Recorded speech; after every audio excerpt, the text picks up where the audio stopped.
Hi there everyone, my name's Anis and my pronouns are they. I'm a relatively somewhat short British South Asian and I'm wearing blue trainers, black jeans, a black t-shirt with white, and I've got around my neck my purple and white disabled intersex flag, which I am now modelling for you. Oh, nice. And then in my arm I have Izzy, the intersex red panda, who often gets misspecified as a fox or a raccoon. So I decided to offer them the opportunity to be non-binary, and I decided that they would also be non-binary like myself, and that it's a way of dealing with people misgendering me and them being misspecified. I'd also like to begin by introducing the BSL interpreter, a moderately attractive Tony. Moderately? We agreed on the terminology prior. He's very humble. He's hotter than that. Yeah. And there's lots of laughter. Yeah, so last year, Dennis, who sat in the audience, and I did a talk about why I came up with the disabled and intersex flag. That video is now available on the PHM YouTube channel, and I'm more excited about giving space to others. So I'm just going to briefly do a little talk about how the charity, social and medical models of disability kind of relate to intersex activism. So please do refer to that YouTube channel recording from last year, because I'm not going to be touching those same topics again. So for those who don't know, intersex is a term that means when somebody is born somewhere between male and female. Some other terminologies which are outdated include hermaphroditism, which is seen as mythological and can be quite offensive, but a lot of people have taken it back, so I'll sometimes describe myself as a hermaphrodite with attitude, but be very careful how you use it, just like words like queer can be offensive to people of a certain generation. Other terminologies include disorders, stroke, differences of sexual development, DSDs, and the newest and upcoming terminology is VSCs, which means variations of sex characteristics. Before I start talking about how the social, medical and charity model of disability can be compared to intersex activism, I want to politely say, as a compare, that this event is open to everyone, and I will always use the phrase LGBTQI+, which stands for lesbian, gay, bi, trans, intersex, queer, asexual and pansexual. And I personally like the model that's used in other parts of the world, which is called SOGSC, which stands for sexual orientation, gender identity and sex characteristics.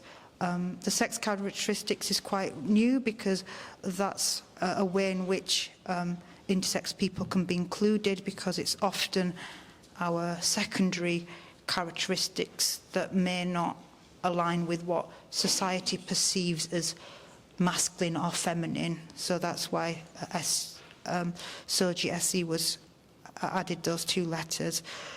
So I've first discovered I was an intersex person in 2002, and whilst trying to open my bank account, this is all in a video previous, so I won't go too much into details. And what I've gathered with engaging with the intersex community was that when I learned about the social model of disability in 2007 and realised that it's not my impairments, health conditions, syndromes, disorders, whatever term you want to use that disable me, but society's attitudes, and those barriers are created by society. And that made me really think about how Also the medical model, which a lot of disabled people see as a negative, but we all need medical support and interventions at times. You know, that's what the medical profession is there for. What we say in the intersex movement, it's the fact that it's non-consensual surgeries that are often, parents are pushed on. When you have a baby, they often push them to choose male or female, and these kind of ideas are to do with heteronormativity, which is an idea where the norm is seen as everybody being straight, and then the sex binary that everybody is either male or female and can't be somewhere between.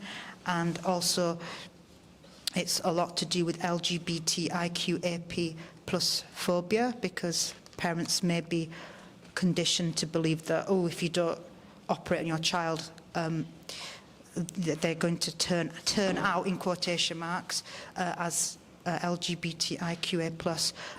So this really relates to how disabled people are often erased in the ways that there's the medical profession tries to fix or cure. So if you're born with two noses, the NHS will do their utmost to persuade you that this is not the norm. You know, you're not meant to have two noses. You definitely need to get rid of one. And that's how the medical model of and social model of disability can relate to intersex activism. Recently, I sort of discovered what the charity model of disability means, and often this is about people with, you know, often with good intentions, setting up charities to support their children or a loved one.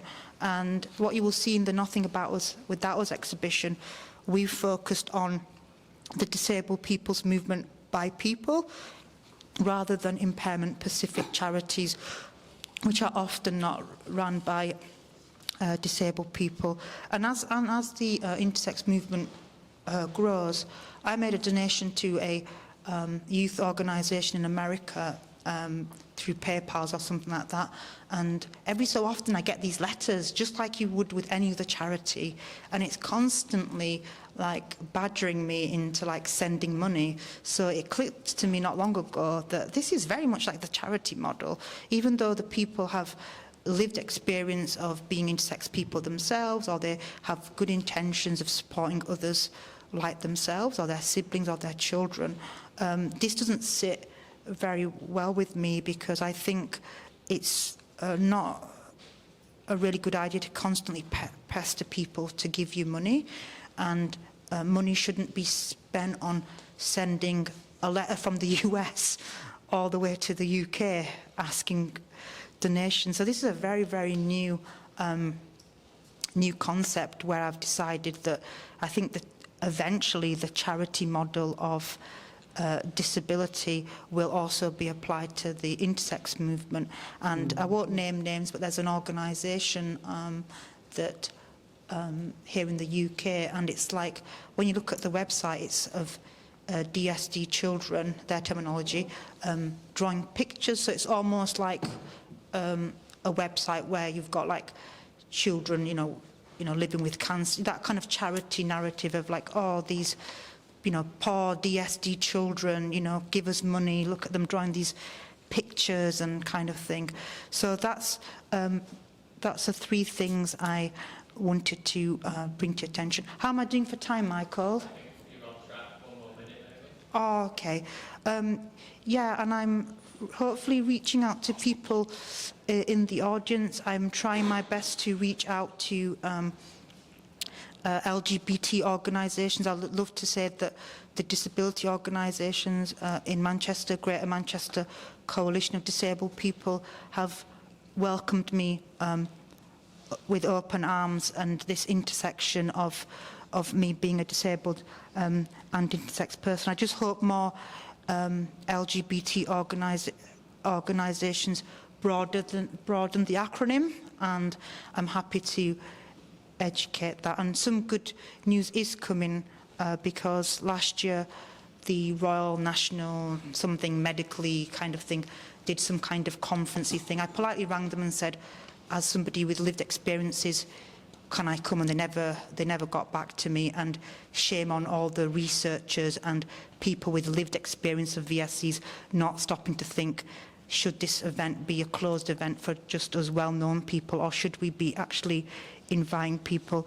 I've not had much success with the medical professional in Leeds, but the Bradford District Care Trust has invited to speak with me on the 13th, and I remember being at a mental health event not long ago, and them and staff saying to me, you know, we can always, you know, get over to Leeds and have a coffee. So I'm really hoping to make allyships with people in Leeds, Bradford and Manchester predominantly, because I don't want families to and individuals to go through the trauma that I have. And being a person of colour who's also a disabled person, I think it really adds to the sort of burden and challenges. And I will wrap up by saying that recently I was taught two terms, trauma dumping and generational trauma.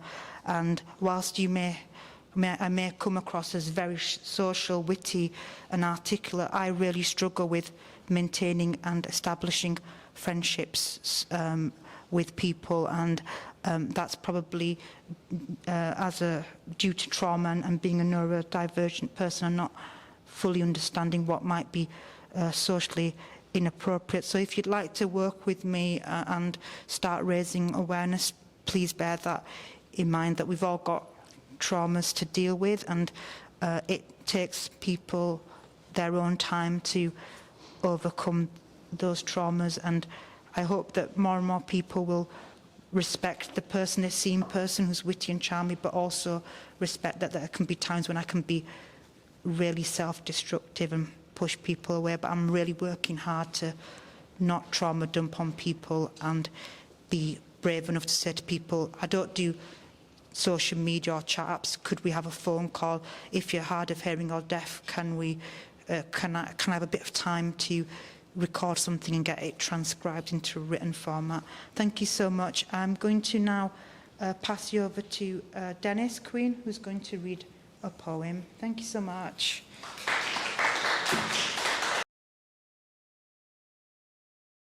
Hi everybody, I'm Dennis Queen. It's so nice to see so many of my friends and new friends that I haven't made yet that I can't wait to make later. As I said, I'm Dennis. I am white and still in recovery and trying to learn to be better. I have short blue hair, like a sort of modern boy's haircut. I'm genderqueer, so I'm kind of non-binary. I'm from the generation just after people who hate calling ourselves queer. So I do call myself queer, but mainly that's because it's complicated, you know. So I'm from a marginalised community in terms of my sexuality. I am also pansexual. I am also transgender. So it's just quicker sometimes to say queer and hope that I don't offend anyone that I like a lot or that we're friends with. And this is, I think that's me. Oh, and I'm wearing a T-shirt with a rainbow on that says, adapt, many shades of strange. And I'm a wheelchair user as well. So I'm about to read a poem by Vicky Roberts, who was a dear friend of mine. She was a really warm-hearted woman, easily recognised by the massive grin she always had on her face. Her sign name was Vicky, with fingers rolling up a paper. I'll let you figure out why. Vicky had a fun, outgoing personality and made friends everywhere she went. After Vicky lost her hearing in her mid-20s, her sight reduced a few years later, and she embraced life as a deaf-blind woman wholeheartedly. Vicky was involved in direct action and protesting. Vicky was in the thick of it on many campaigns, chaining herself to trains, occupying buildings with Dan, the Disabled People's Direct Action Network, and taking over Whitehall for British Sign Language recognition with the Deaf Liberation Front, and much more. In her mid-30s, Vicky began exploring her artistic side, starting a degree in fine arts and photography at Bolton University. She found any way she could to develop art as a means of campaigning and getting crucial messages across. Art around topics such as modern-day slavery, the campaign against assisted suicide, the language the media uses, and its portrayal of disabled people, as well as the arms trade and war. Vicky died in 2015 at the age of just 43, and it was a great loss to all of us who knew her, especially her wife, Linda, who's here with us today. Love you, sis. Vicky wrote this untitled short poem in September 2010. My fingers are my eyes. My hands are my ears. I create a sense of space with my mind. I depend on the memories for what I do, not what I see or hear. Everyone speaks a silent language. I remember the beauty of a place because I remember the feeling of light touching my body. I learnt the meaning of freedom when I learnt to accept the way I am. Be free, different, and proud. Thank you, Tony. And this second poem that I'm going to read you is by Aspen. It's called Fun with Telethon. So if for anyone that doesn't remember the actual telethon events, you know the more recent ones like Children in Need and things like that. So this is about telethon, and we had massive protests about this back in the late 80s and early 90s. So Fun with Telethon by Aspen. Yes, I laugh at telethon. It's a huge joke. I laugh so much, I nearly choke. The self-satisfied talk and serious smiles, goodwill and patronage stretching for miles. We've done awareness training and we know how to present positive images. Why do they resent us asking for money on their behalf? And while we do it, having a laugh. Those disabled activists make such a fuss, fight with the guards, shout and cuss.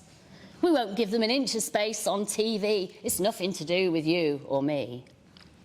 Oh, I laugh at telethon, furthering careers, playing on non-disabled patronage and fears. Do-gooders oozing awareness and charm would make me laugh for hours if they didn't do such harm. I don't want to be helped in my sorry plight. I want respect, access. I want full human rights. Thank you. So, next up, we've got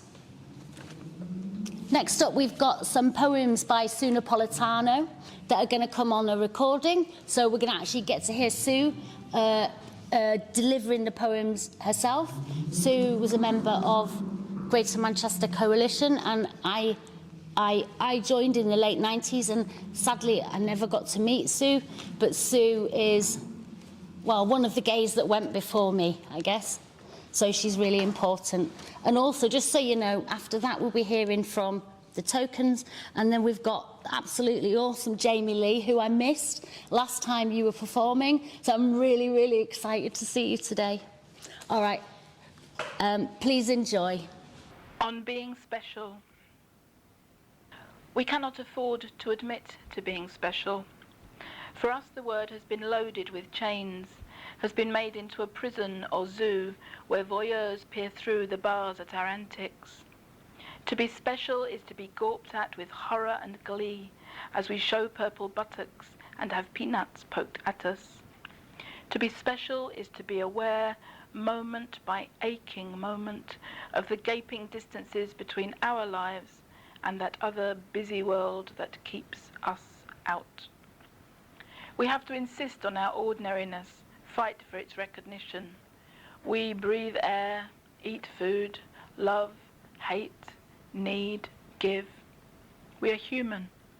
We have to insist, as Shylock did, and insist and insist. And yet, when my lover looks into my eyes like she is looking into the deep well of me, when my baby laughs into my face like we have always been connected soul to soul, when the sun shines on me and flowers bloom around me, then I know it's time to reclaim this word, throw off its chains, unlock the prison, dismantle the cages at the zoo. It's time to admit, yes, I am special, and you, and you, and you, and you are special too.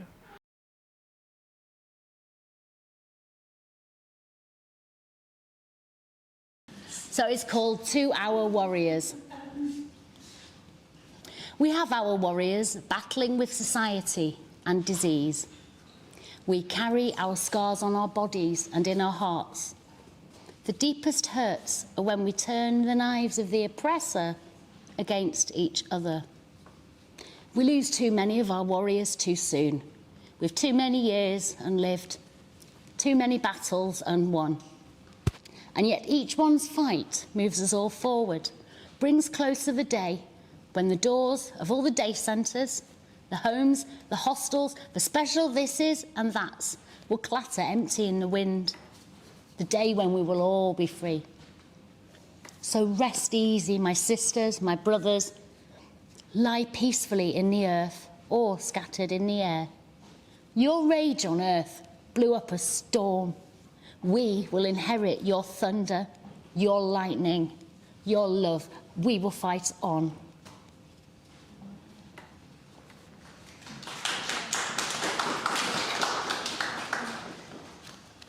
Thank you.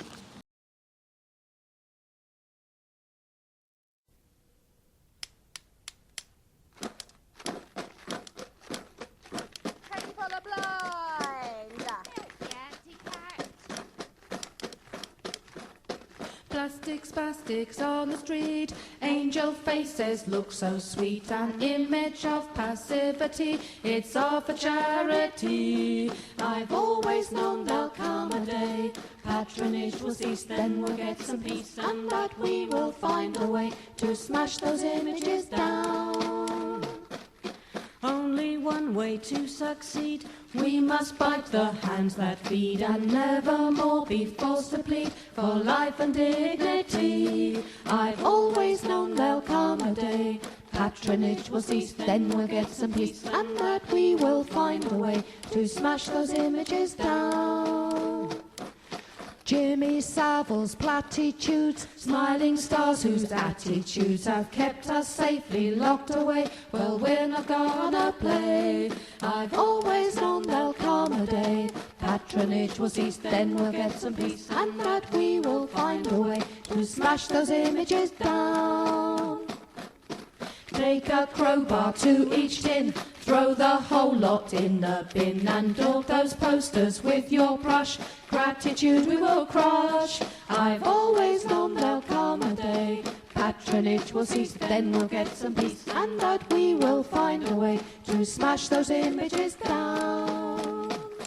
I've always known there'll come a day, patronage will cease, then we'll get some peace, and that we will find a way to smash those images down. To the ground.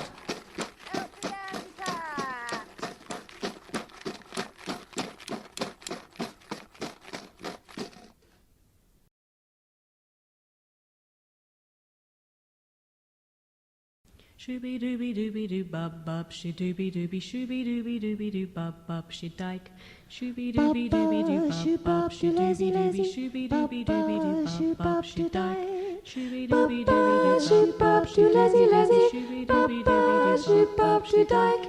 Shooby dooby dooby doo bub, she lazy lazy, shooby dooby dooby doo bub, she dyke. Disabled dykes come in all shapes and sizes, we're everywhere, we've always been around.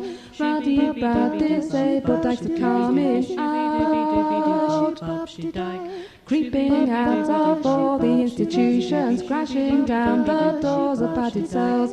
Ruddy brown disabled dykes are coming out. They will never stifle our emotions, drugging us with pills and nasty potions. Rowdy, proud, disabled as are coming out. Never will they crush out our defiance, force us weakly into compliance. Rowdy, proud, disabled as are coming out. Cruising in the dumps of special schools, finding sisters everywhere we turn. Rowdy, proud, disabled types are coming out. Sneaking out of residential centres, storming out of hospitals and homes. Rowdy, proud, disabled types are coming out. They will never stifle our emotions, drugging us with pills and nasty potions. Rowdy, proud, disabled types are coming out. Never will they crush out our defiance, force us weakly into compliance. Rowdy, proud, disabled types are coming out. Weaving baskets in the day centres, we are plotting ways to break the hold. Rowdy, proud, disabled types are coming out. Because disabled types come in all shapes and sizes, we're everywhere, we've always been around. Rowdy, proud, disabled types are coming out. Yeah, yeah, yeah. Rowdy, proud, disabled types are coming out. Oh yeah, yeah. Rowdy, proud, disabled types are coming out.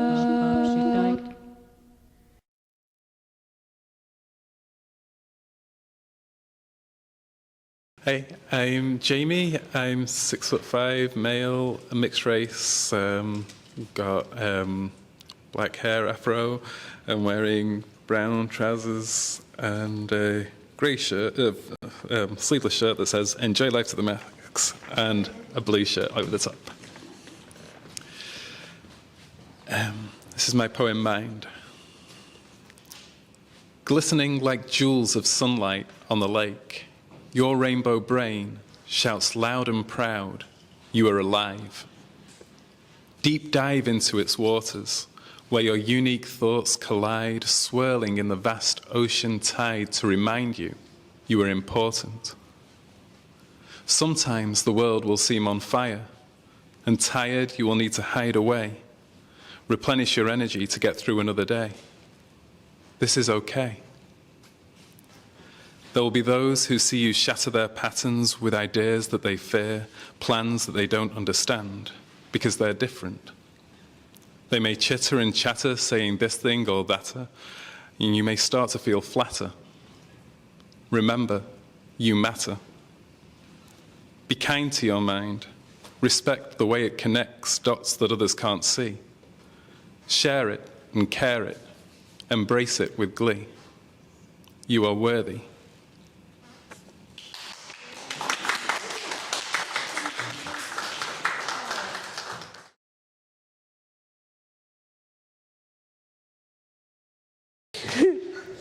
Hello everyone. So I'm Heather, and yes, I am the chair of the Great Manchester Coalition, but this isn't related. The Greater Manchester Coalition of Disabled People, but this isn't related to that as such. And as a visual representation, I am a wheelchair user, but it looks like a tank, so I've parked it in the corner because I am about to do that surprising thing and stand up. I know. I did the spit out for you.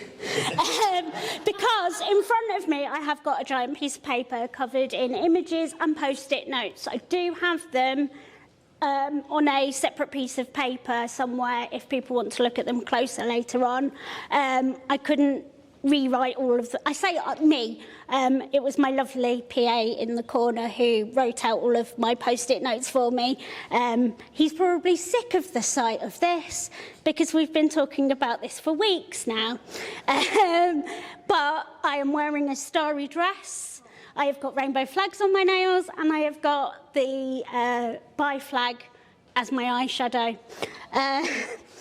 And I've got long curly brown hair. So and I'm only 4'11", the same height as Kylie Minogue. Oh, and I'm white.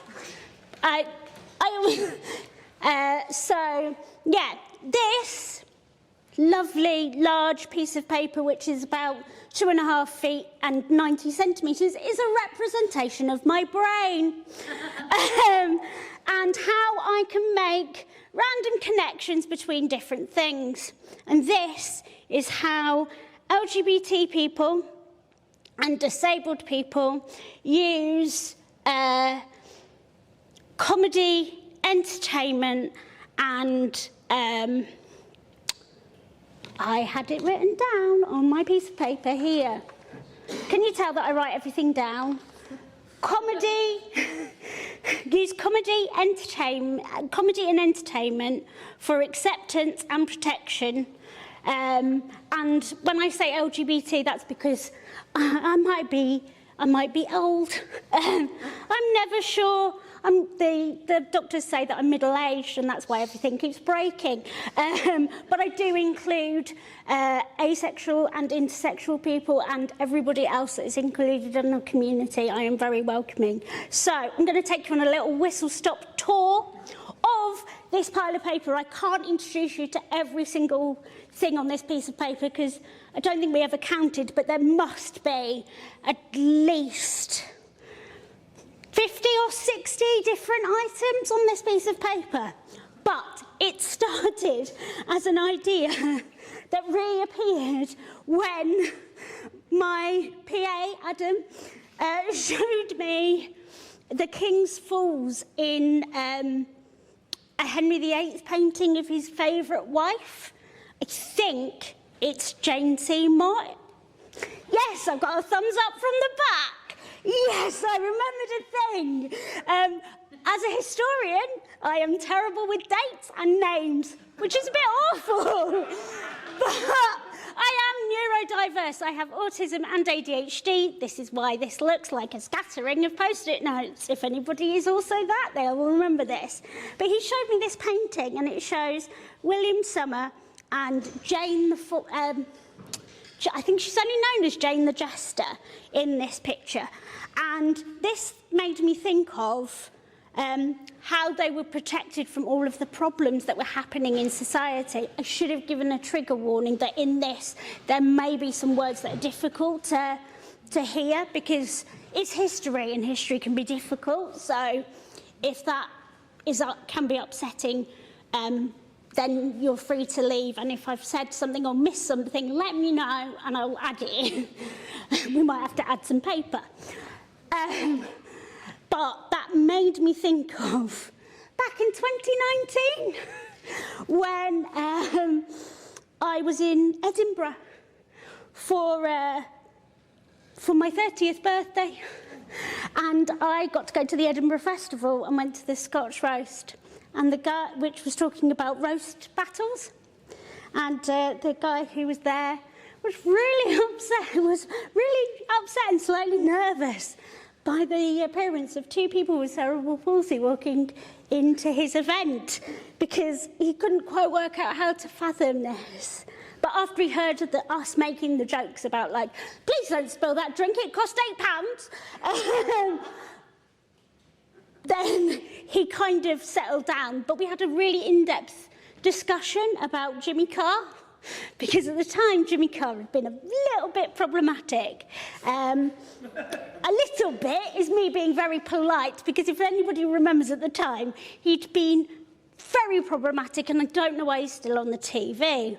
And I really don't want to repeat his jokes, but Warwick Davis made a really good response in his role with the Little People charity, which I have got the response here posted on here.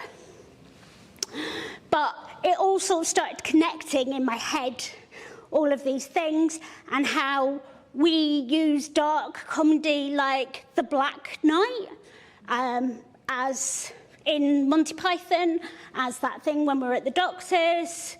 Oh, I'm like the Black Knight, I don't let anything get to me.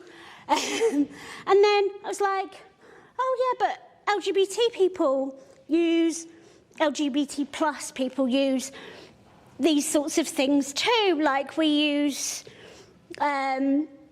those sorts of jokes, but we've also used them in very different ways and at different rates as well, because we have created entire groups of people, like the Sisters of Perpetual Indulgence, who were a group in San Francisco, who started in San Francisco. There's a very popular group of them in Manchester who do the same thing. They support people with HIV and AIDS, and are at Pride and various events who use comedy and performance to support people. And so this idea kept developing about how do we use it to both support ourselves and defend ourselves and our communities. And is it similar? Is it different? How do we do this? And so various different people came up. Sue Napolitano is here in the corner. She's next to Virginia Woolf and the Bloomsbury Group, because I saw a connection there in the way that it's using poetry and politics, and there's somewhere further to go, but literally this could have kept going. I was adding things this morning as I woke up. Like I just wake up and add things. We have got Sir Isaac Newton in this corner, who is next to coding. So they're next to Anne Lister and Alan Turing, obviously. Coding as identity, but also coding as in the joke, because it made me laugh, but, you know, because Sir Isaac Newton has often been discussed as both are they gay? Are they asexual? I'm also related to Sir Isaac Newton, so if I forgot them, I'd probably be in trouble by all of my relatives. They're my 9th great uncle. But it's often discussed as, we must place this person. How dare we not know? They were also possibly autistic. But then again, if you stick a pencil in your eye to work out how light works, I think you might be autistic. If you sat in the garden thinking about how the world works, and you figure out an entire an entire theory about gravity, you might also be autistic. Over here, then I started thinking about like those people that we think are safe for TV in terms of disability and being LGBT. So we've got people who were all on, people who were on Britain's Got Talent, who are quite often very good. They do say some really funny things. There's one of my favourite jokes that came from Jack Carroll about, like, please don't tell anybody I'm here, I might lose my benefits. Which was a really good joke, especially from a kid who must have only been about 15. I really enjoyed that. There's also, he's lost his little post-it note, but George, who just went on to CBeebies, and there was all this great thing about, oh my God, he's joined CBeebies, it's the greatest moment of his life. But then there was that other presenter years ago who was missing an arm, and everybody thought it was like going to terrify all of the kids. Yes. None of the kids were bothered. Yes, Dennis? Heather, my most excited story I heard about Kerry Burnell was that some of the non-disabled parents were upset because their children were copying Kerry and doing things with only one arm and pretending their arm was gone. I thought it was excellent. Oh, yeah. And so I had at one point also added in has anybody ever heard of the Coney Island babies? So the Coney Island babies are a set of incubators that were on Coney Island in, I think they closed them in 1948 or something, but they were incubators for premature babies that people could go and visit and see the premature babies. It was like a sideshow event, but it was keeping babies alive. But it says here on the bottom, I can't read it upside down, but it says, infant incubators with living infants. And I was like, okay, that's interesting. But then it did remind me of Bedlam, which is St. Bartholomew's, where you could take your mother for a lovely afternoon stroll and go and see you could go and see the mad people for an afternoon. But then again, you could go and visit the circus and go and see, you could go and see a freak show at the same time. And I know freak show is not a thing, but if you go and watch Adam Parsons' documentary, he explores that whole topic. It's brilliant. We lost a whole afternoon to investigating it. And Matt Fraser says a brilliant quote somewhere along the line where he's like, you might as well get paid for it if people are going to stare at you anyway. Which I think is brilliant. It's part of the reason I put my makeup on. And I have got... one of my other favourites is Everything's Going to Be All Right, where the creator, whose surname I think is Josh Thomas, which I always thought read really well as like both of his shows, which is also Please Like Me, read as a brilliant example of like autistic comedy, and had great representation of asexual people, had great representation of all sorts of things, was brilliant, apart from the fact that at the time he wrote Please Like Me, he didn't know he was autistic. And it's like that brilliant thing of like, how did you not know this? So basically, my question is, in all of this, and I don't know if I've explained it, is, do we all use comedy and entertainment in the same way, where we have in the old times had to use it to protect ourselves, like being the incubators, like having to be watched in the I don't want to use the phrase, in the madhouse, that's not right. In the asylum doesn't sound right either. In the institutions, that's better. Still not great, doesn't sound right. Being watched and being paid for those things, have we all done those same things? Is it better now? Have we done similar things? Is there a way our paths have crossed? Or has my brain gone down a weird path and I should turn back now? Because this is where it's at now, and yeah, so thoughts, theories? I might not have touched on the defence thing, but Joe Lycett was a good example of this, of an LGBT person who uses a platform they have to then bring on people to fight for their places with things like, he often has Rosie Jones, for example, on to look at accessibility and things like that. So, yeah. But I thought I'd introduce you to the way that my brain works as a neurodivergent person. Not everybody else's brain works like this. But yes, if you're ever asking me to do something and you're like, can you just think about this for a minute? This is what happens. It's not just a minute. And also, is this something, or have I made some, have I just linked lots of weird things together? So yeah, there you go.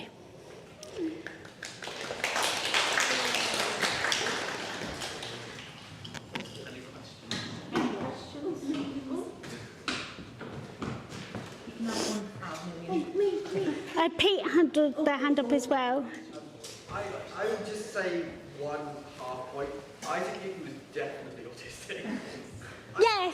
I hadn't heard of LGBT or asexual, although I will say that, again, I know far too much about him because he was one of my favourite people when I grew up and I love him. But yeah, I don't remember him ever having a girlfriend or anything like that.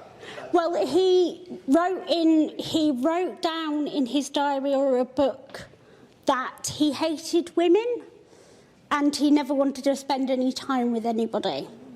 So I don't know why he specifically wrote I hate women and that he didn't want to spend any time with anyone, because that feels very like specifically hating a group of people and then deciding everyone else. It would be interesting to dig through. So I haven't heard that quote specifically, but honestly, like, again, it's its own entire thing about he had to do a lot of masking. And honestly, like, again, it's just its own entire topic of, like, his life was very, like, male-dominated.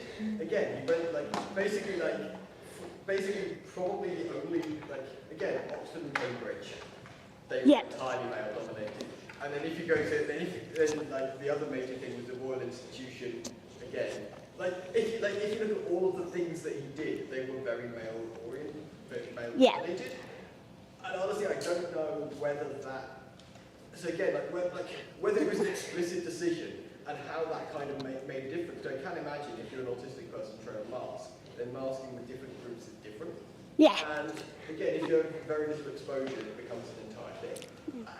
I can see us talking about this further at a later date, exactly. But Dennis, you had a question, and I don't know if I saw a hand up somewhere else. Over there. Very, very aware we're not going through a mic at the moment. But, oh, yeah. So I'll try and be loud. Will it not make any difference? Shall I go and put my face in the mic? No, I'm saying it doesn't make any difference whether you're using the mic or not. So I just wanted to ask, because I saw a little glimpse of your mind map earlier, could you explain why Morrissey is on there? And is it because quite a few of these people are not only, sorry, the people that are not on our side, is it because quite a few of them also hate everybody else? So Morrissey doesn't just hate disabled people. It's not specific to us. He hates everybody. He hates people of colour. He hates other gays, frankly. And so would you tell us? So Morrissey is on there because he is asexual, as far as I'm aware, and I also read material where he had disabilities of some kind. That's why he's on there, but he could also be removed if he's on there wrongly. Like, that's what I mean. Like, this is just me picking up information. It could be years old. Yeah. Like, literally, this is 2019. The L word, where the theory of placing it out like this, which is up here, is it's 2004. Like, there's this comedian here whose name I always, like, it keeps coming out of my name. I want to call him Jack, but it's not, is from SNL, and it was a news article I read last week. You see what I mean? Like, they are just glimpses of information. Wanda Sykes is on here because I know she came out at 44 and does a brilliant sketch about painkillers for women and women of colour. And that's why she's there. Like, it's that kind of weird, like, I grab information, it goes into the thing, it gets stirred around you. Yeah, so Morrissey, I don't think he is disabled. He's worn a hearing aid as a weird fashion item, I think. He says he's celibate, but I just think no one wants to sleep with him because he's hateful. Right, then, luckily everything's stuck on... Songs of his include November Spawned a Monster, which is a song about giving birth to a disabled child, and Bengali and Flat. Well, he's gone then. So awful. He has to go straight in the bin. There we go, he's gone. It means he doesn't sit next to Tim Gunn, which is great, because Tim Gunn is lovely. Watch Sophia the First, he plays the butler, and he's in that great programme about sewing, which I always forget the name of. Tony, you had something to say. Yeah, thank you. I mean, I think you were sort of questioning before your approach to developing ideas. Yeah. I mean, I would say it's absolutely spot on that this is what research is. That, you know, the idea that research as a kind of 100% pure answer somewhere, and it's just a matter of finding your way down the path to that one, you know, almost like on a golf course, finding the flag and the pin in the hole at the end of the green. It isn't like that. It is about exploring. It's about nuance. It's about a adapting as you go, because some things, you know, snowball into other things, and some things turn out to be, you know, a monster. And you know, That's a good word. Yeah. and that's entirely how, you know, good research is done. It's inquiring, and you know, very often you end up with something that is on the one hand, on the other. That you know, there'll be people back in the day that we respect for their work on something, but we still bear in mind that their other approach to a different matter was maybe undeveloped or whatever. And you can hold both in your mind at the same time. It's not, you have to kind of, you know, it's not binary. So I think, you know, you're spot on. Thank you. Right. Any more questions, comments? I will leave it out on the... Just time for one more question. Just the next person's on a live stream coming in and doing that. But because of that, this will be left out at the break as well, so we can have a look in the chat about it. Yes, Pete. Yes, it's going to be on the same topic. I felt like he had a niece who he was very close to and lived with for the last years of his life. Who? Catherine Barton. Sir Isaac Newton? Yes. Right, okay. Honestly, like, I was just, because I was thinking that, like, you know, sorry. But okay, yeah. He wrote very warmly to her, so... But that doesn't mean he had a remember, I'm related to him. Please be careful.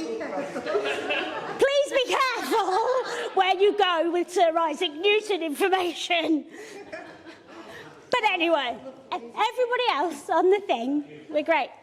Yes, Adam, you have your hand up. Well, I was just going to add that, because I helped Heather with some of this, so I heard some of it behind the scenes as well, but part of the reason some people are on there is the ambiguity and speculation. Just the fact that if they didn't present or live in a certain way, people were sceptical or would speculate about their sexuality or gender or disability, and part of it was about that way things appear to, you know, society or a wider audience. So it's not essential that we know the answers or whether they were or weren't a certain label. It was around that idea of people were questioning them or they didn't present in a stereotypical way or accepted way. Yeah. So I will leave this out at the break and I will be somewhere near it so you can badger me with questions. Thank you.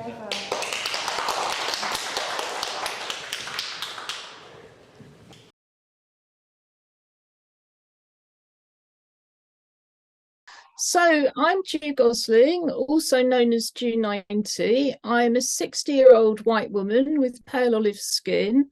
I've got green eyes behind black plastic glasses and a self-styled Corona crop under a black leather cap. I'm wearing a purple hoodie over a white t-shirt with a rainbow-coloured silk scarf and watch band and silver-coloured jewellery. I'm sitting on an upcycled antique wheeled chair that's been painted silver and had the basket work replaced with blue electrical wire. And you can also see this chair in my 2022 self-portrait Platinum Jubilee that's been on display in Opulent Mobility in the US. And behind me are dark blue thermal curtains patterned with silver stars. I'm a non-gender conforming lesbian with a non-gendered name and title, Doctor. I've got a PhD. I've spent decades trying to avoid pronouns because I hate being treated differently or being expected to behave differently according to other people's gendered expectations and values. And that's been a major barrier and cause of pain in my life as a queer woman from early childhood onwards. Once I reached adulthood, I also used to find it very difficult to be forced to choose from 3 titles defined according to my heterosexual marriage status when men were simply Mr. So I'd rather simply be referred to as Jew, but she or they are fine too. Thank you all very much indeed for inviting me to take part via Zoom today. It's great to be with you in Manchester. If you wish I was with you in person because you would have liked to have chatted to me afterwards, then please drop me an email instead. I'm due@due90.co.uk, but I'll send that to Michael to put up along with anything else I mention. Unfortunately, my genetic diversity makes me extremely vulnerable to COVID, and at the same time means that vaccination doesn't work. So the days of doing in-person participation have come to an end for me. So I'm very pleased, therefore, to be included virtually instead. And in fact, this is my first virtual appearance from my new home on the North Wales coast. You heard it here first. My family and friends mostly still don't know that I've moved. My studio kit's still in storage, and my future studio is currently a damp garage, but I do have great Welsh rural broadband. Now, as some of you will know, I'm a long-standing co-chair of Regard, the national LGBTQI+ disabled people's organisation. And we're very pleased to be represented in the Nothing About Us Without Us exhibition. Protest is going to be my theme this afternoon, in tribute to the exhibition and to all of those disabled protesters of all sexualities and genders who are represented in the exhibition but no longer with us. And in particular, I'm going to highlight through my poems some of the ongoing issues that are or should be the subject of protests today. I'm going to start with one of my COVID poems, Quality of Life. And the last time I read this was in December at an event run by Together 2012 CIC, where I'm artistic director as part of the Together 2022 Disability History Month Festival. The focus of the event was the transatlantic trade in enslaved Africans, the sugar industry, and the continuing impact on UK society and the lives of all of us as disabled people today.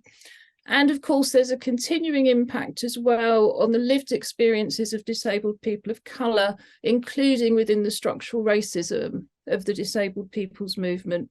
You can find out more about these important issues on the Sugar Globe project page on the Together website, and I'll send Michael that link.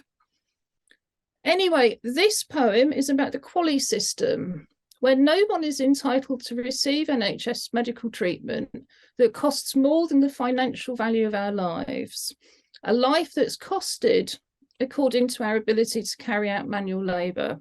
And this is just one of the ongoing legacies of the transatlantic trade in enslaved Africans that we all need to protest about. Quality of life.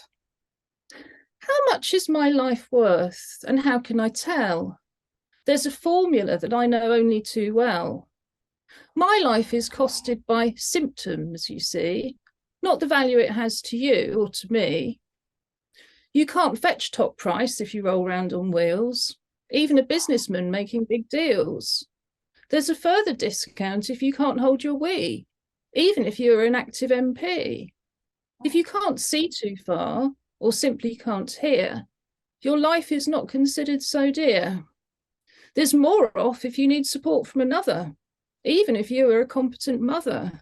And pain is considered a definite no, whether or not people in pain say so. The government costs you before they will give the NHS treatments that you need to live. Your life must be perfect to gain a full QALY before you're even put onto a trolley. If you can't leave your house, then your value is cheap. The state won't spend much money for your life to keep. And maybe that's one reason more people die of COVID-19 in the UK. And I am afraid of the verdict if I become ill. Before I sleep, I have miles to go still. We may be a good parent, a partner or neighbour. Whoever we are, we're all more than our labour. Yet whoever we are, our lives are still judged on our cold market value, not how much we're loved. These slavery values must come to an end. What kind of price can you put on a friend? Your brother, your grandma, your child and your wife? How can a price be placed on their life? The values that matter are those we all share. how much we give and how much we care. It's time to abandon the checkbook approach. Love is the quality that matters the most.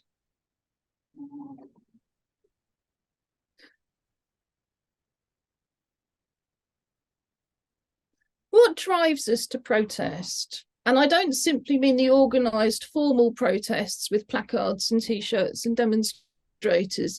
I mean the act of saying, no, I refuse, often individually and often at great personal risk, because we know that the world and we ourselves deserve better. Human and civil rights protest are driven by outrage and above all, by pride. My next poem was written 5 or 6 years ago in tribute to a proud young disabled actor and writer of colour, Awa Janye. Awa is a member of Act Up Newham, Together 2012 CIC's associate drama company, and you can see more of their work on YouTube. At the time I wrote this poem, we'd been working together on a new street art piece, Alien Tourists, where about 20 disabled people dressed up as aliens and went around shopping centres staring at non-disabled people. And in the process of making the work, we had some intense conversations about the process of always being stared at ourselves. In fact, there's a video, I'll send Michael the link for that as well. I first made work about how the disabled body is always regarded as a public body more than a quarter of a century ago. And it's outrageous that today, instead of improving, things have never been worse. Disabled people are being forced out of the community because their every appearance is filmed and put onto social media. And that lack of respect has only increased with the lack of value put onto our lives by the government since the start of the pandemic. So this is for Awa. Moving freely in my chair, people turn to stop and stare. Pity speaking from their eyes, or disgust without disguise. I am happy, I am free. Is that why you look at me? I am young and I am bold. I won't do what I am told. Curl up inside and die of shame? No, I have a different name. I am proud and I am strong, proving all the doubters wrong. My chair is here to liberate, so look again and stop your hate. Awa was still a teenager at this point, but she's a growing presence in the acting world today, and we're all very proud of her.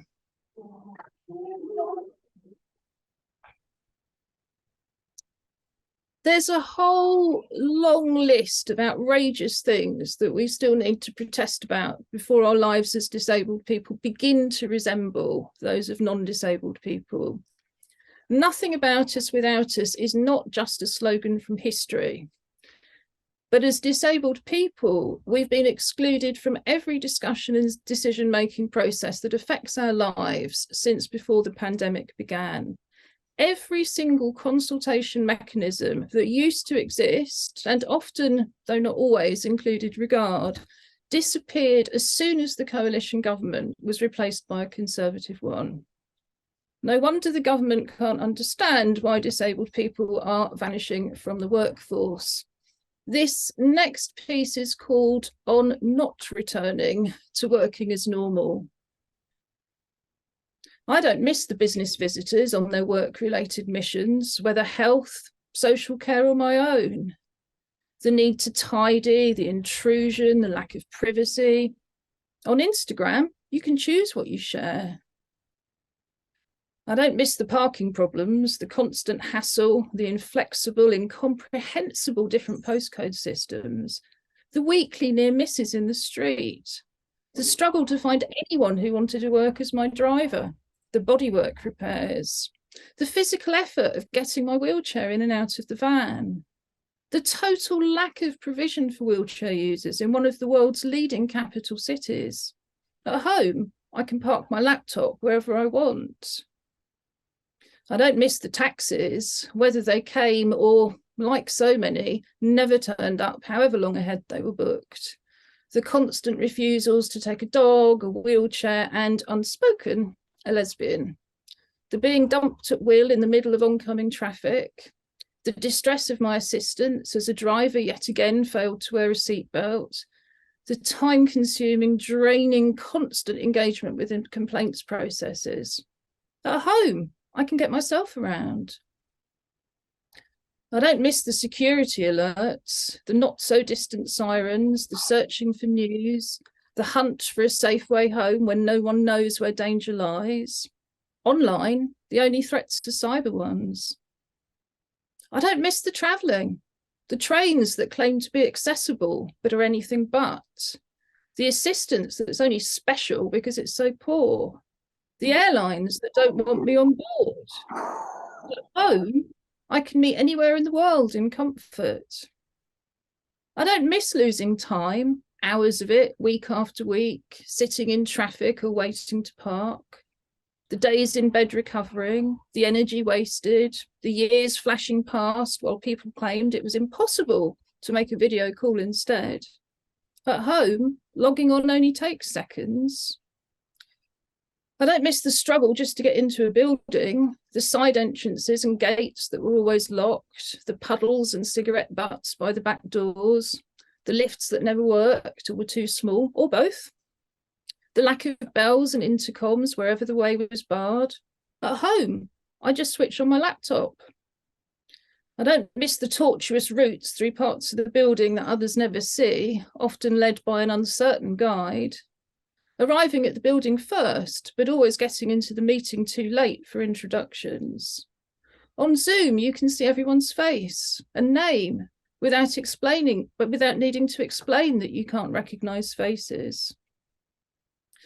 I don't miss the narrow corridors, the heavy doors, the accessible steps, the toilets described without irony as disabled. I don't miss the rooms filled with huge tables with no space to move around them, the lack of fire escapes, the anxiety. On Zoom, rooms have no furniture. I don't miss the condescension, the patronising attitudes, the rudeness. On Zoom, no one can judge you by your wheelchair. We're all of us Venus de Milo. I don't miss the struggle to hear, the lack of amplification, the people determined to ignore the mic because they have a loud voice and think I'd prefer to be shouted at. Online, I can always turn them up or off. I don't miss the struggle to eat with the same 3 forbidden ingredients in every available option, the struggle to find calories when fruit replaced carbs at every provided meal. At home, should I choose to do so, I can order cuisine from anywhere in the world, cooked in a warehouse and delivered within an hour. I don't miss the networking sessions, trapped unseen on the edge of the room or isolated in the centre of a cordon sanitaire. Online, I can meet people from all over the world and chat with whoever I want. I don't miss the inaccessible award-winning venues, the claustrophobic toilets, the impossible lifts, the segregated seating, the out-of-reach bars, the endurance test live events, the intolerable stress on my PAs, the emails from Arts Council-funded CEOs defending their bad practice. At home, YouTube is accessible from my TV and with captions. I don't miss the clouds of smoke on the wheelchair ramps that seized at my lungs and lingered in my hair, the bums in my face, the strangers leaning on my wheelchair, the just a cold that always meant 3 weeks off sick for me. Online, I can only smell myself. I don't miss the muddy pathways, the trip hazards, the filthy toilets, the poor stewarding, the unsafe fencing, the constant surprise from event organisers at British Weather, the unjustified awards as ticket holders left weeping. Watching a live stream, I don't even need to find a viewing platform. I don't miss the touching, patting me at will along with my assistant's dog, stroking our hair regardless of our snarls. Both of us knowing that if we respond further, it's us who'll be in trouble. And for one of us, that could mean death. Online, no one can pet us, while the studio cats pose permanently out of reach of their audience. I don't miss the abuse, the continual microaggressions in the street, the stereotyping, the judging, the threats, the insults, the total lack of empathy from officials. At home, I can switch my phone off.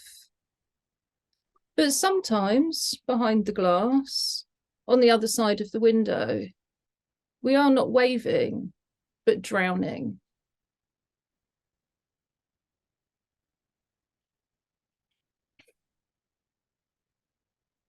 Far too many disabled people are now stuck at home with brief and unsatisfactory social care visits. This is my equally brief social care users song. Fish, fish, glorious fish. There's nothing quite like it when served in a dish. A nice lemon sole with a fresh buttered roll. Not soup and a sandwich, I wish. One of the defining characteristics of the disabled people's liberation movement has been to challenge institutionalisation. However, LGBTQI plus disabled people are still far more likely to require institutionalised social care and far more likely to need that care to be state funded than other people. LGBTQI plus people are more likely to be disabled in the first place for a whole range of reasons, and then are more likely to be living away from the areas where we grew up and without family support. Many thousands of LGBTQI plus social care users have died invisibly in the pandemic, both in care homes and in their own homes, because there was no one to represent and advocate for them. This is my poem protesting the loss of life and paying tribute to all of those we have lost. And it's a bit of an LGBTQI plus history as well. It's called Careless. Pete isn't a dad, though he's somebody's son. Ellen is lovely, but nobody's mum. They both left home early and haven't been back. The same's true of Trudy and Melvin and Jack. Sue's not seen her kids since she came out as trans. Bill's son avoids him whenever he can. Trevor's lost touch with his sisters and brothers.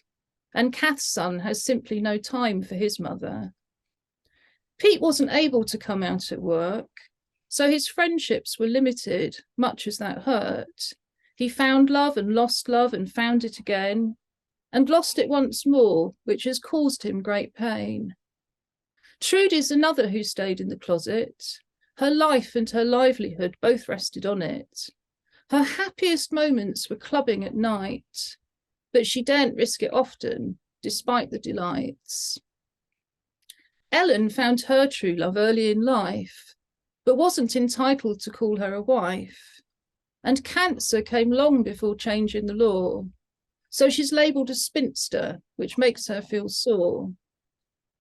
Melvin has had a substantial career, successful and wealthy despite being queer, but developed MS when aged just 43, so his money was taken to pay his care fees.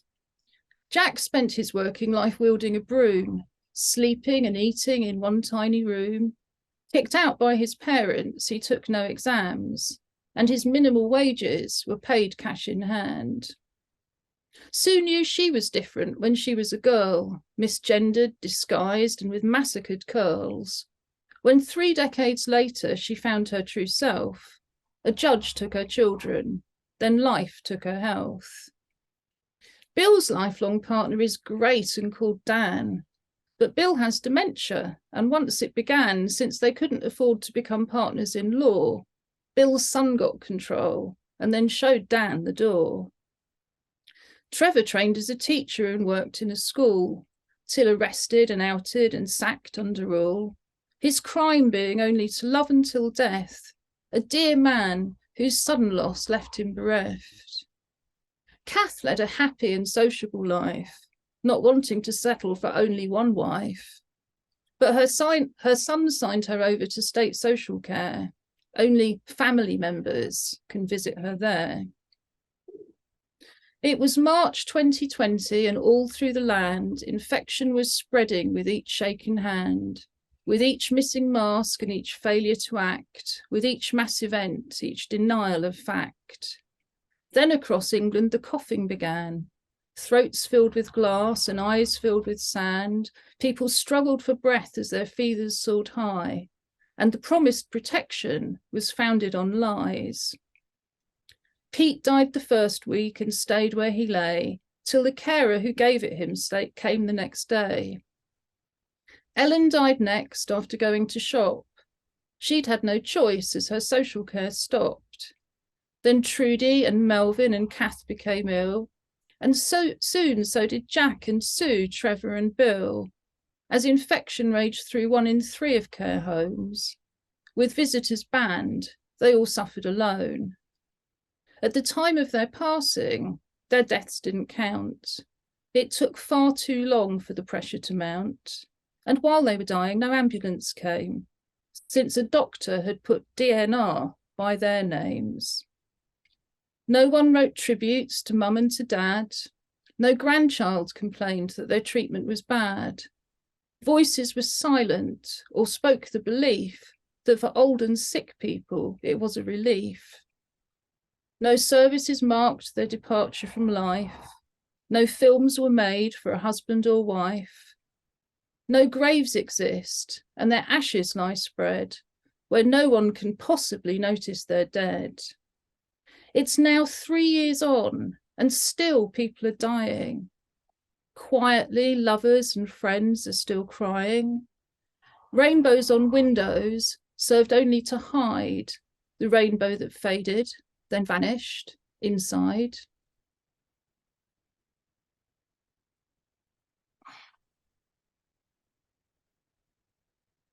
The crisis in social care has never been more severe, and we all need to protest about it. One of the side benefits of protesting as disabled people is the strength we find in community, with all of the social and mental health benefits that go with it. This last poem is called The Non-Disabled. They can see, but don't look. Can hear, but don't listen. Can speak, but say nothing. Can walk, but stand alone, ignorant of our abilities, isolated by their prejudice, segregated by suspicion, excluded by themselves, while we laugh together.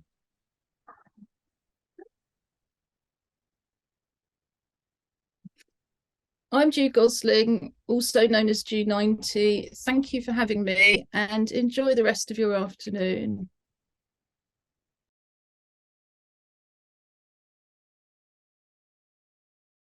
Hi, thank you all. I'm Alex Matheson. I am from the LGBT Foundation. I was about to go into my normal work intro speech then, which I'm really used to, but this is not a normal talk for me. So my pronouns are she, her. I tend to use queer as an identifying term for myself, which is both positive and powerful.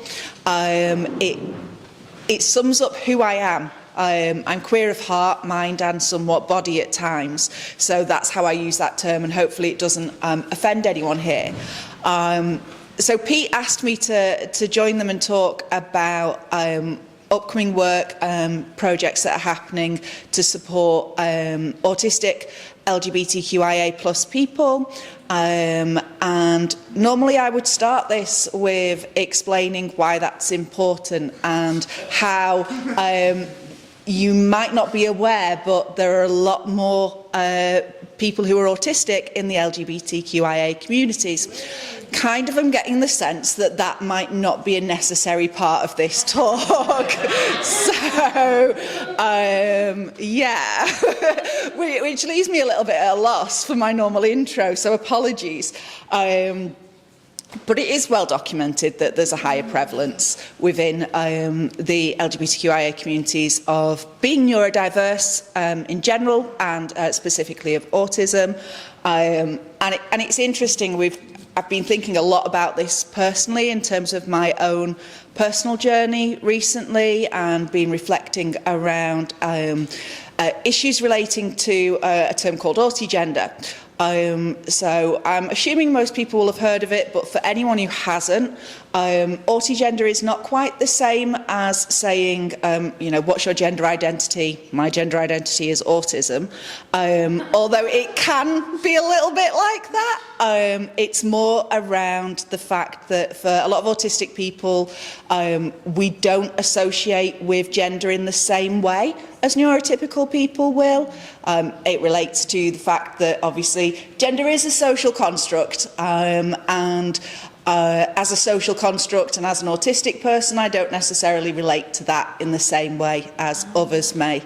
And for me, it's really difficult to kind of categorise what gender is. And I had a existential gender-based crisis just 2 weeks ago where I completely lost track of what my gender may be and how that might be something I can associate with. And the best way I can describe it is I am viewed and seen as femme. I am femme presenting, as you will see here today. I am wearing a black dress. I like to wear dresses. I've got rainbow tights on because I like to code out visibly that I am queer. I have long hair, so people will normally view me as femme, and I use she, her pronouns. I'm okay with that. Equally, I really want to have a bloody long beard. Like, my favourite identity is when I have got a beard on, and I love that. There's a sense of like pure gender euphoria that comes with that, but it doesn't change the fact that like my experiences as a woman, and that I live life as a woman, I get through it as a woman. So it's just about being slightly outside of that construct of what it is to be a woman for neurotypical people. I don't tend to wear like facial hair or anything like that if I'm in normal society, because then I will get read in a way that actually makes me feel uncomfortable, and people make assumptions about me, and I don't like that. But to bring us back to the point of what I was trying to talk about, and not just to ramble, for those of us who are autistic and are queer of heart and mind, we do experience like real inequalities, and our inequalities cover many different aspects, especially like being able to access our communities. We have restrictions in that, so it's hard for us sometimes to actually access queer spaces. These can be really kind of like restricted, and if you think about like how that comes about, if we think about like LGBTQIA people as being on the fringes of society through history anyway, so they get the crumbs of society, and then we add in multiple layers of marginalisation. For those of us who are neurodiverse, for those of us who have physical disabilities, and we get to a point of just like there's so little left of that crumb of access that we're just basically getting dust. And I'd really like to see that kind of changing. I'd really like to see us being put to the forefront of design when we're looking at things that are available for queer people to connect and to be part of the community. And I'd really like us to take up the space that we should have, because like we deserve that, right? Like that's our space, we should have that. If we are exactly like that's the feeling, Dennis. It's like if we are in like a community that has a higher percentage of us present, then surely we should have a higher reflection in the accessibility of that community. We should surely be able to claim that space in a better way. And I'm going to bring on Pete, because Pete's going to talk about some work that we're doing we're doing together, effectively. So, come on, Pete. Oh, description. Okay. Oh, yes. Sorry. There? Oh, I hear. Okay. Right. Hi. Pete Marshall. I have long hair, I'm white, I'm wearing a black jacket and a chain and a hoodie around my waist and jeans stuff. Anyway, description, he, him, I'm not LGBT, but basically like the reason I'm here is because I, essentially, one of the things that the mayoral disability panel, we were chatting about what we were going to do. Basically, we did a big disability survey, and one of the things that found was that there was consequences of mental health after COVID and that kind of thing. And Andy Burnham said that there was money, and we were like, money? Where? Who had money? We like money. And basically, so we were kind of chatting about what to do with that, what we could spend the money on. And basically, one of the things that we were commenting on, and this is, a group I work for called GMAC has this in their strategy to do more on LGBT stuff. And so we were like, we already had some links with the LGBT Foundation, and we were like, okay, so can we do some work with them on LGBT and mental health and that kind of thing? So basically we, and autism and stuff. Anyway, so basically, yeah, that came, so basically the money comes from a thing called the, from this mental health thing. Anyway, we got it. That was confirmed in like December. So, so basically, the LGBT Foundation has money. And so so we were kind of chatting about like, so basically there was 3 main factors that we were kind of thinking about in terms of what to spend the money on. First thing was about specific social groups. We were chatting with, there's a couple of other groups that we were talking to, one from Glasgow, one from Leeds, and they had specific social groups. There was a social group that was specifically about LGBT and I think it was specifically autism off the top of my head. Anyway, but basically we were, and so the second one was kind of thinking about how to make LGBT Foundation things in general more accessible. And the third one was about research, was about actually having data, having material to help with future funding applications, but also just to be available in places like this. So the next time there's one of these things, it's just a lot easier. There's a lot more conversations have been had. There's a lot more like actual material. So yeah, so that was the initial thoughts. I will say that recently, one of the things is that like, basically the LGBT Foundation and Lawrence basically came back to us and were like, yeah, a load of our groups are anyway, the main go-to person. So to be fair, don't blame Alex for any of this. She has, she's not, anyway. She was very nice and came in, but anyway. Yeah, so basically like, and he came in and was just like, you realize that like over 50% of loads of our groups, like easily like, you know, like 30 to 50% of our staff, you know, a load of the kind of LGBT people are they already have access to, already help, blah, blah, are just ND neurodiverse anyway. So to some degree, I suspect that conversations are going to be more in the way of thinking about existing spaces, because like, why come up with a separate group when there's already lots of people in lots of existing groups, like, and so that's just kind of, so I suspect that that's going to change things a bit. But yeah, and so basically there's already been two kind of focus groups already. Dennis and Heather have already been to one lot. GMAC also has its own kind of, probably Steve too, yes. I didn't go, Steve went. Oh, okay, Stephen Heather, I apologise. Anyway.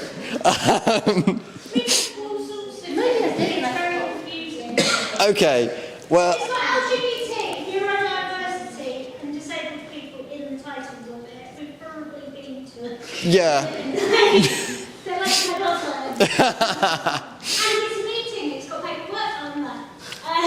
So yes, so GMAC also has its own ones which interact with our kind of, anyway.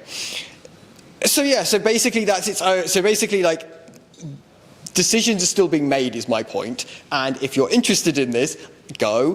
There is, like, we don't really know what's going to happen with all of this. There is, like, stuff is going to happen, but like, the more people get involved, the more people get what they want. I mean, I will finally say, an interesting aspect of this for me an interesting aspect of this for me, which I think isn't being discussed as much, is the aspect of people in care, people who have carers in the community. Like, how this work interact with that? Because I think that in many ways, a lot of the people who are currently kind of already interacting are people who have that freedom, people who like those who can decide for themselves. I think a question is going to be, how do we make sure that people who need carers to come with them, like, how do we make sure they have the funding to actually, like, that's actually a thing? How do we interact with the carers to make sure they don't feel uncomfortable? How do we talk about the services in a way that, like, again, hopefully the council, hopefully other groups who they already just have to deal with are less fucked with this? Like, you know, I would just say, again, anecdote. There was this was a while ago when I was interacting with a guy on YouTube, not YouTube, Facebook. Anyway, and basically he was talking about setting up his own basically every year there's kind of Autism Awareness Day, and loads of autistic people come out and like basically just have social groups like in the park, again to be social. To be in social spaces, yada, yada, yada. He was talking about this and he was like, oh yeah, but my carers said that if I did that, then I get put in jail.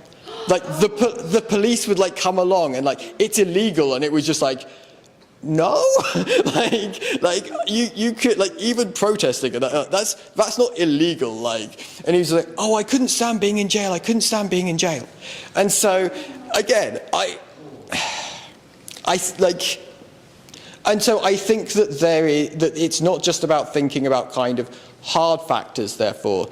It's about thinking about kind of carers shouldn't say that kind of stuff. But B, as carers are an important part of many people's lives, how do we make that less of a barrier? How do we make the carers less of a barrier?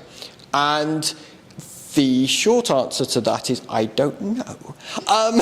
The long answer, excuse me? LGBT carers? I mean, like, I'm just saying, all options are on the table. I will say that the money is not infinite, and so, like, to some degree, paying carers to come and, again, that I would argue is a good idea. I'm not sure that it's doable with current amounts of money. I will say that part of the entire thing about gathering information, it's easier to get funding if you have 15,000 pieces of paperwork to get to convince people. And so I think that there is an entire conversation here of, like, again, when we went back and basically we were, in order to do the funding application for this, we were like, okay, so what's already out there? And again, this Glasgow and Leeds were the few groups that we found were doing stuff. So in some ways, I think this is a very fluid space. there isn't really a decision or a best practice about how to do it. And gathering information is going to be incredibly important in terms of actually like convincing people that we're doing this right and that they need to give us more money in order to do it better. So I think that there is a lot of things to be said here. I will also say that there is an interesting conversation, like one of my, I don't know how it happened, but one of my random areas of speciality has ended up being physical accessibility and autism and neurodiversity. Again, the two concepts are slightly different here, but that's its own thing. Again, I think it's a lot more arguable that it is basically what I'm saying is it's definable what good practice looks like in this or can look like in this.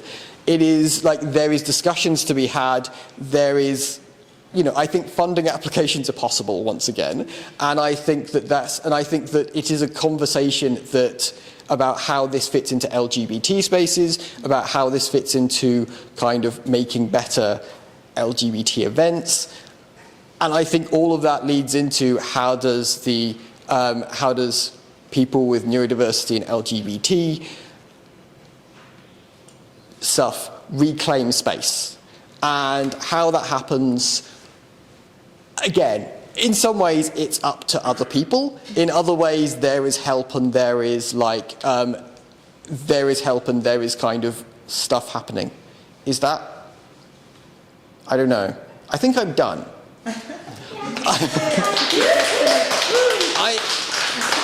I will also say I really regret not having done something on history today because I love it. But equally, I think this is important. So anyway. Making history. Yeah, I slightly ruined the title. Like, this is definitely not history. But anyway. It will be next week. Yeah. Or tomorrow. Exactly.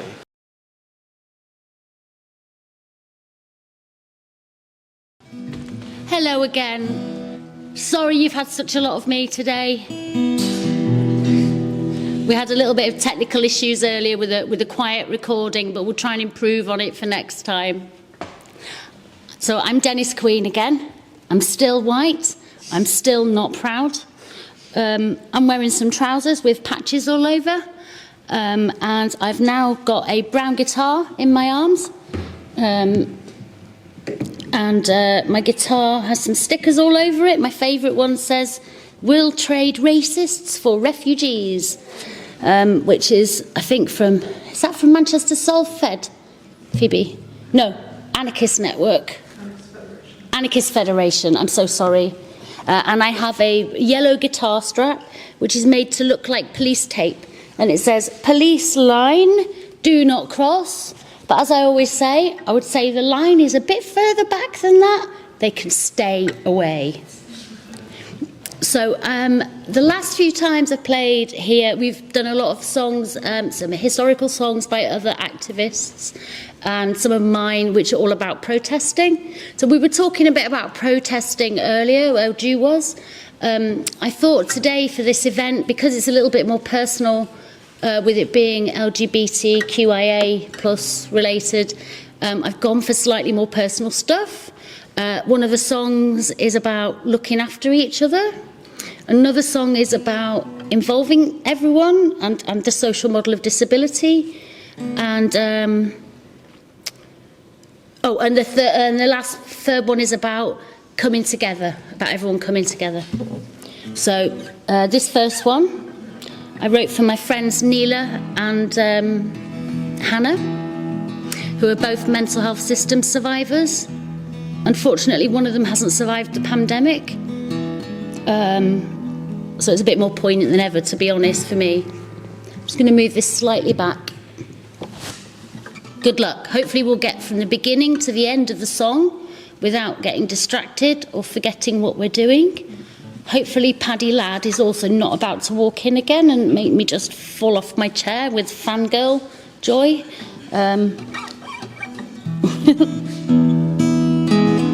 Holding on.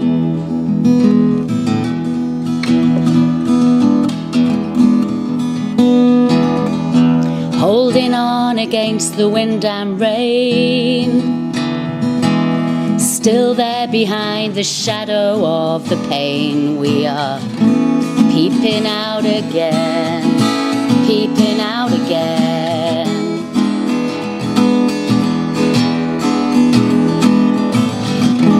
Holding on against the wind and rain, just surviving those of us who made the grade. We are creeping out again, we're creeping out again.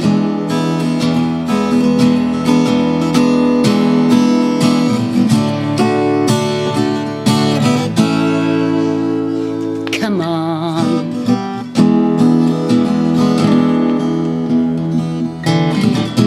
Holding on despite these hateful days. How many people have been taken that way? We're creeping out again, we're limping out again.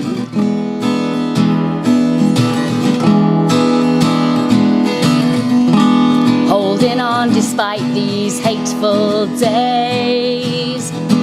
Take your fear and turn it into rage. We're coming out again, we're coming out again.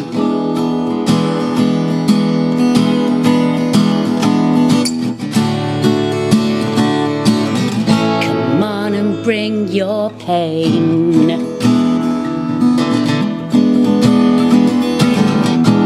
Hold on, let me take your hand.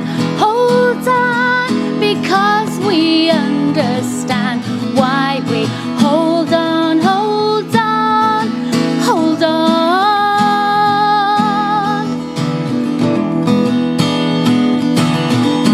Hold on till the fear is gone. Hold on until your pride has won. Hold on, hold on, hold on. Well, hold on.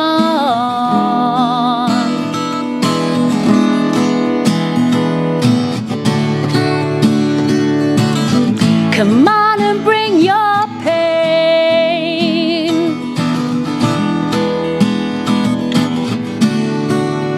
We're gonna turn it into useful rage. I'm going to cut that one short to do the next one. Sorry.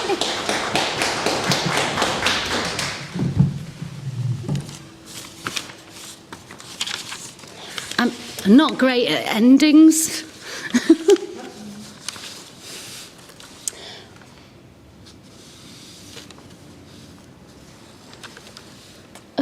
Yes, that's right. Okay.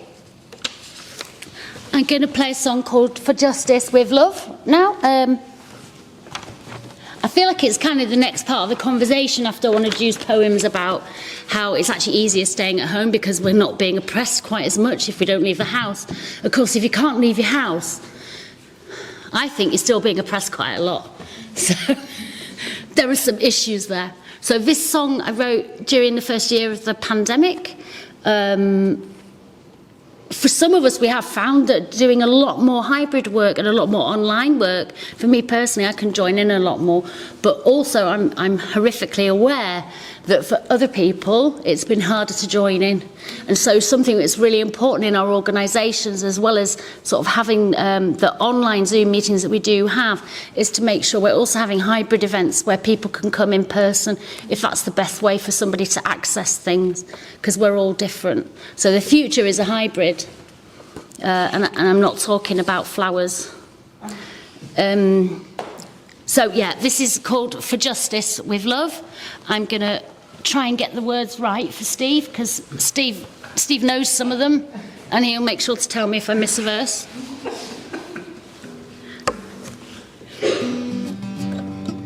It's also about the social model, hopefully, so let me know if you think it explains it a bit. Long live our movement while we must fight. Long may we resist what is wrong for what's right, till all of our people can live in the light, not locked behind doors, out of range, out of sight. No, the cause of oppression's not inside me or you. Our bodies or minds or our senses, it's not true. Let's fight for change till the world is for you, for me and for all who come after us too. All now, pull together, find those who are missing so that we may grow. Even now, it's just the beginning. We've come so far, but there's further to go.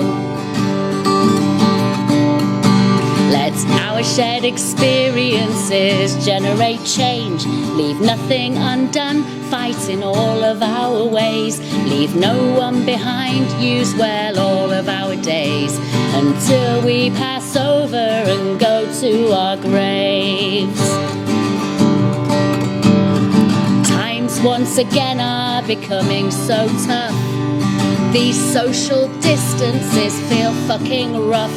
The carnage our people have faced is more than enough, but we'll rise again soon for justice with love. All now, pull together, find those who are missing so that we may grow. Even now, it's just the beginning. We've come so far, but there's further to go. Hold on to your dream of a bigger new world, where we all belong and are seen and are heard. Keep that vision growing and invite others in. The more we come together, the more we will win. Remember activists gone before us, the powerful traditions entrusted to us. Tell radical stories so no knowledge is lost. Our emancipation still waiting for us. All now, pull together, find those who are missing so that we may grow. Even now, it's just the beginning. We've come so far, but there's further to go. All now, pull together, find those who are missing so that we may grow.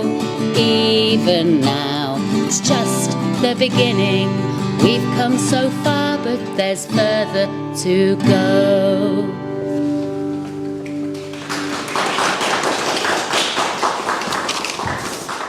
Thanking you, thanking you, thanking you. This is my last one when I found the words. It's called Yana, which, for those of you who don't watch Doctor Who all the time, means you are not alone. It's just easier to write. I'm still learning it, so if I get it wrong, don't tell me off. And this song is about coming together and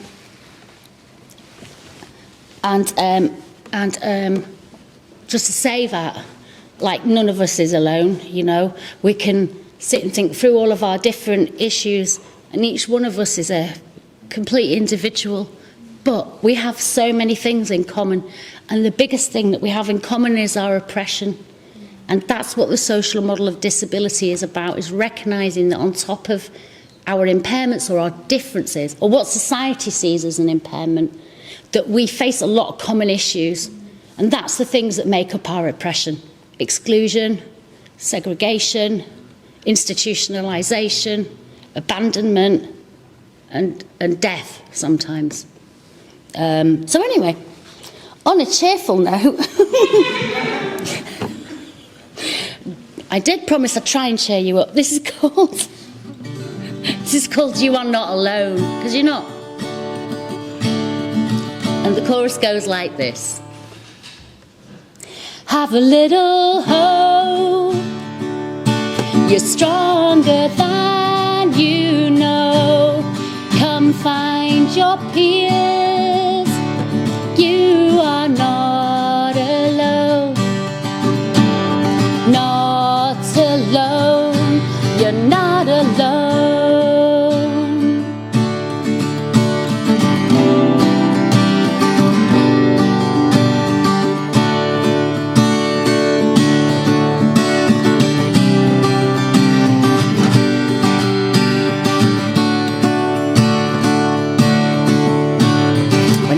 everything you've been through feels tougher than before. When you feel that you really can't take any more.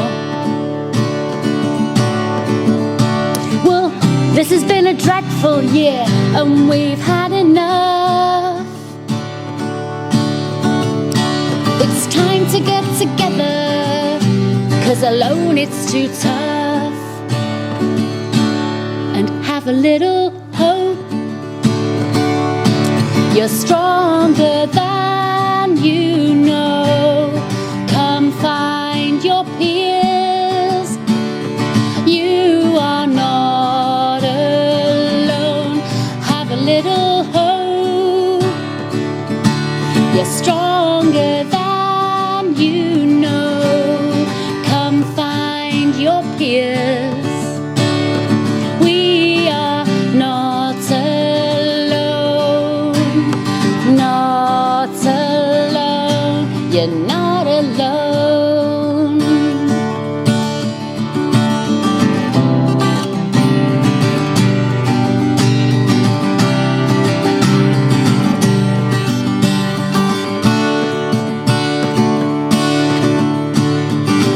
Times will change if together we fight back. We mustn't let fear isolate us from our pack. We are proud and beautiful just as we are. And solidarity leads to success, so let's find our way there. And have a little hope. You're stronger than you know. Come find your peers. You are not alone. Have a little hope. You're stronger than you know. Come find your peers. You are not alone. You're not alone. You're not alone.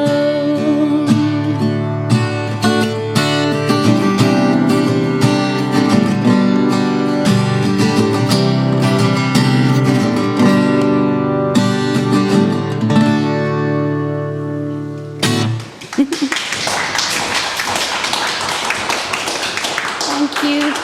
I think that's it now. We've run out of time, haven't we? I think you can do one more. Oh, no, you're my. I'm bringing you everywhere so that you can do this. You want me to sing "Let Us Pee"? Well, I had no idea that you might say that, Anis. I just happened to bring the lyrics in case. It's not my first rodeo, you know. At least it's just you shouting pee at me. It used to be people shouting bollocks at me because they'd heard I could play barroom bollocks. And all of these things to the rest of the audience who are not in on it just sound terrible. You're shouting piss at me. Other people are shouting bollocks at me. I mean, honestly, it's a shit show.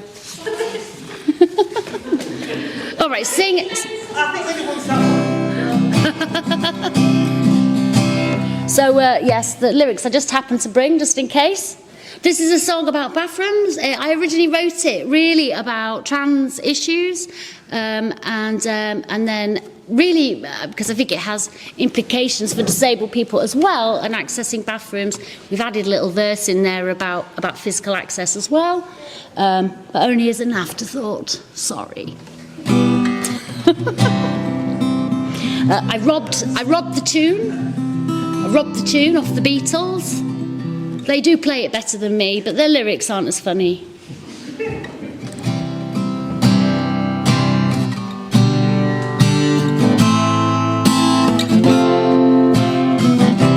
Sorry.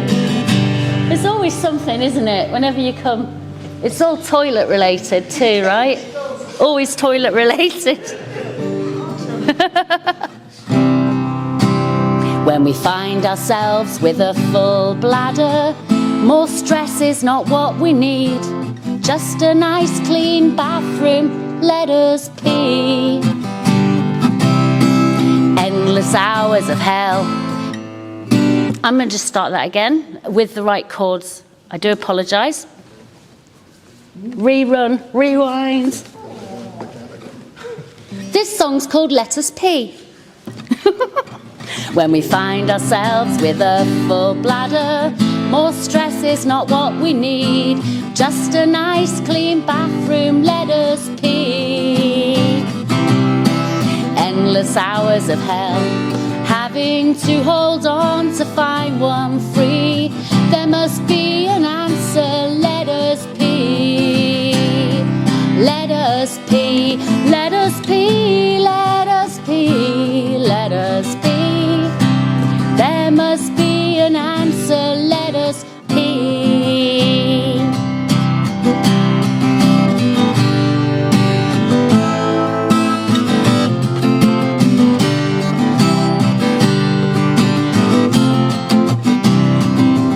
When we find ourselves cut short in public, it could be solved easily if folks would mind their business and let us pee. Yes, we know where we're urinating. Concentrate on your own pee. Stop gender policing and let us pee. Let us pee, let us pee, let us pee, let us pee. Stop gender policing and let us pee.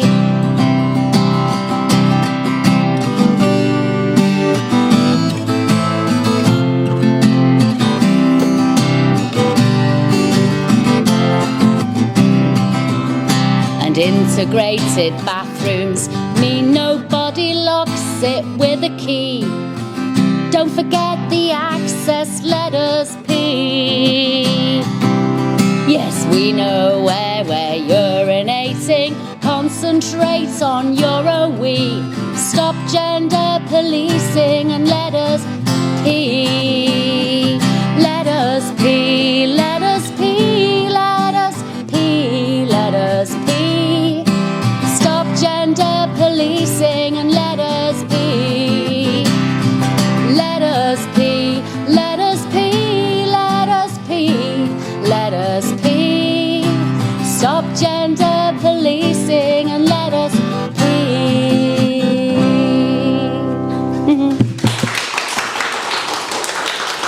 Cheers, folks.